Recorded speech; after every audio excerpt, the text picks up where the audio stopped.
What's up, my peeps? What's up? It's been a minute here. You see me in the white tee, although this is not my work tee. I got my polo sitting in the back. I just didn't feel like putting it on. I'm rushing out, and this is Wednesday. September 23rd. We're officially into the fall season. I'm on my way to work.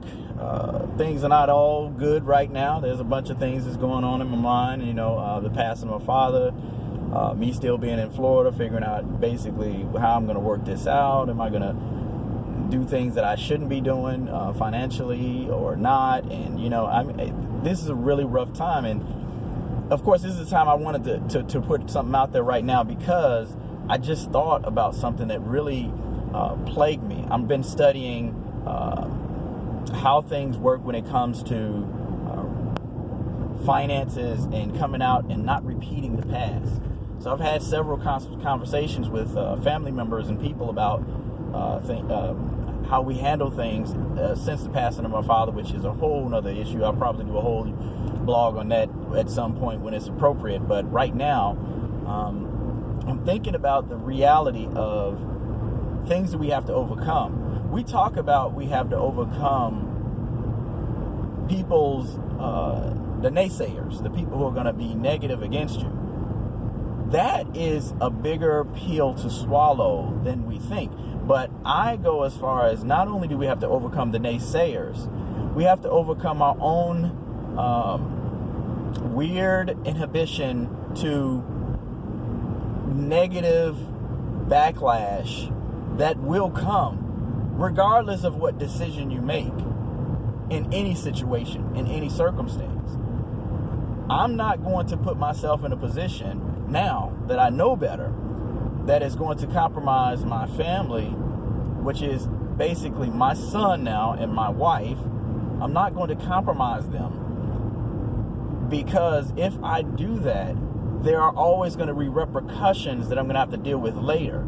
And I think that we spend so much time trapped either in the here, in the past, or even in the future, that we don't blend them all together. I wrote a book about that, and I talked about how we have to really understand the past, the present, and the future, and how we always dealing with all three aspects of them at all times. Because as a technology teacher, I had to delve into things about the issue with time. I teach STEM classes, so time is not something that we can play with, but we have to understand how we utilize it properly. But like I said, we got to overcome a lot of things when we're making choices.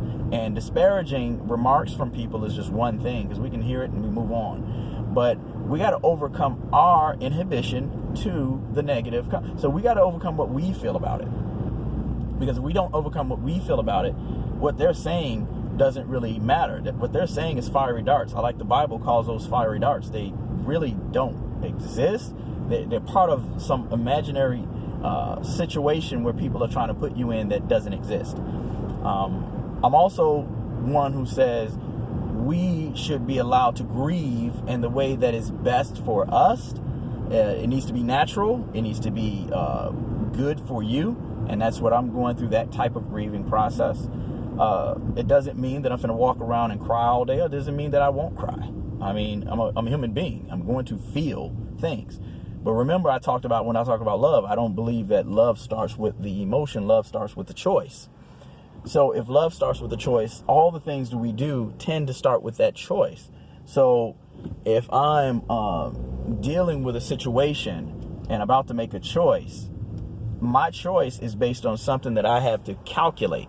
Once I've calculated it, I look at it and I say, okay, now I can make this choice. And once I've calculated and I've decided to make this choice, I'm the one who's going to have to deal with the consequences, the outpouring of that choice. The only people that will be affected by my choice directly are my wife and my son. So I'm going to make sure that I keep them in that calculation. I'm not going to really make the calculation of my choice based on someone else's household. That's kind of weird, unless their household is directly impacted by my choice. And usually that's not the case. It's my family is directly impacted by my choice.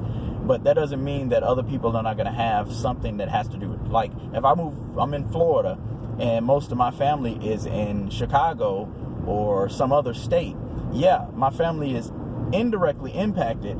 In their mind, they're directly impacted. I'm saying that's not true. They need to stop saying that. They're indirectly impacted because my priority is to my wife and my son. That's who my priority is to God, my wife, and my son. My priority is not to my cousins, my nieces, my nephews, even my brother or my sisters, my siblings. It's not to them. It's to my wife and to my son. If we learn how to deal with that properly, which is where especially us as African Americans get accused all the time of not being family oriented. We're so not family oriented that we get people to tell us that so much. We then become afraid to move around the world because I don't want anybody to think that I'm not family oriented. Well, that's not what family oriented really means. Family oriented is about me taking care of my household. And I think we get that mixed up. So again, when we're making choices, we have to be less concerned about what other people are going to think when it comes to how we make that choice and how we came about that choice. They don't know how I'm making that choice. They don't have all the parameters, and they don't have all the things, the obstacles. They don't know everything that I know about the decision. So I got to make the decision based on what I know, not what someone else thinks, and not based on someone's disparaging remarks. So that's why I say we have to overcome how we feel about those disparaging remarks, how we feel about what people are going to say. If we can overcome that, we'll be better angled to make decisions, no matter what the decision is. I don't care what other people think about the decisions that I made because I've calculated the outcome. It may be good, it may be bad. The one thing we do have to also expect is you're going to have to live up to the consequences of those choices. And that's what I do. I live up to the consequences of the choices that I make. Why? Because I made the choice, and it makes sense that I have to suffer the consequences. And I'm okay with that. That's something that I've learned, and we're going to talk about that in the blog later on. So, like I said, we're going to fix relationships. We're going to fix this society, one relationship at a time. I'm here going to get some gas at the gas station. So I like to tell my peeps, be out. Love is love. Life is life. But again, if we're going to do something about society, it has to be done one relationship at a time.